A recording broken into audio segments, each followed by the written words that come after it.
receivers on your right.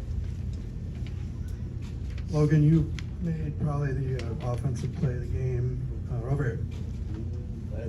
Hey. Did you know that you dragged the toe before you saw the replay? Did you feel it, or what did you think? I knew I dragged the toe. I was just trying to figure out where it was because I did feel like I was far out of bounds, and I was like, just reach. And then it happened, the toe was in, so it was good.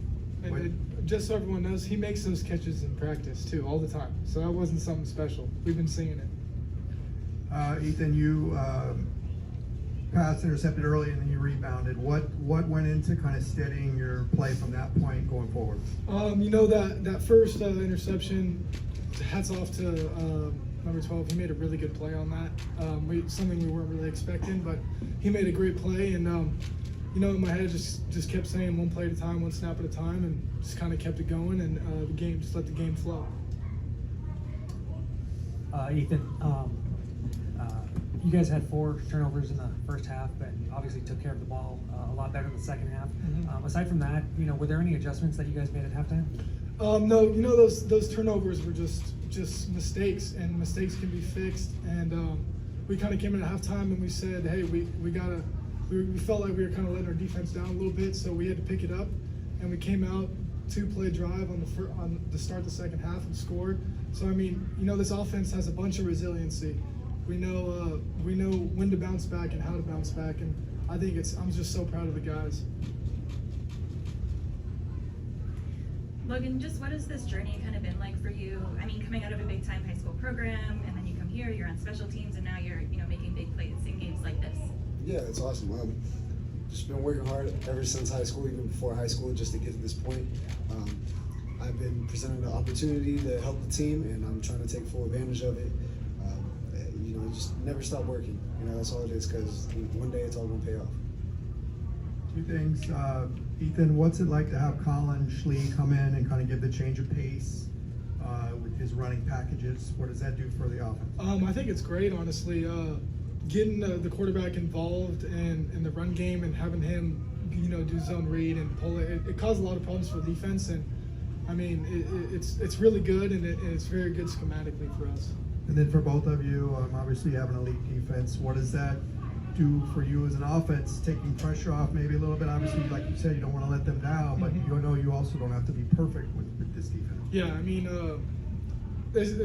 our defense is the best I've ever seen, best I've ever gone against in practice. Those guys they get after the quarterback, and they're great in the back end, and Coach Deland does a great job with the scheme. I'm so proud of those guys. I'm proud of the offense. I'm just proud of the whole team. Hey guys, congrats on the win. Ethan, just really quick for you, just piggybacking off that last question. In the first half, I believe it was, there's one drive where he subbed you out for Colin. Is it hard to kind of get into a flow when that happens in a game like that? Yes and no. It is what it is. I'm just focused on what I can do to help the team win, pretty much. So it's not really that big of a deal to me. And what's the flow like through the season as different quarterbacks are being rotated in from the starters and in games? Yeah, at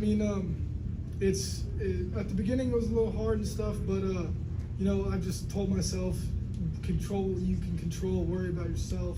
When your time will come, make do of what you got to do. Right here. Question for both of you. You guys have been around a while, and it's a large crowd, but it was looked like 90% UCLA blue. How does that make you feel? Amazing. Lights are on. Everyone's here. It's a primetime game, and it's great to see that it's all the home fans. The majority of the blue. Also, love the jerseys tonight. That powder blue.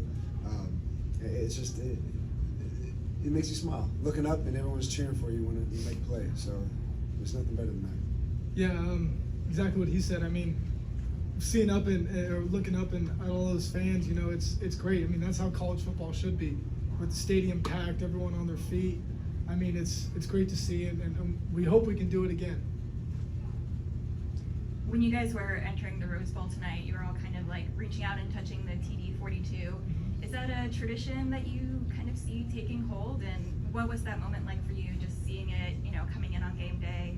Yeah, so as soon as right when you walk into our facility at UCLA, directly to your right on the wall is a TD 42, and you know we just are paying tribute to the people that were before us, Jackie Robinson and Terry Donahue, and you know it's really special that we got to wear these jerseys tonight and we got to honor all those players and got to honor the people before us, because I mean that Bruin brotherhood is something special, and it's not something to take lightly, and we are very grateful and very passionate about those who played before us.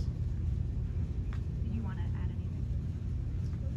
I think he answered that very well. Yeah. Thanks, guys. Awesome.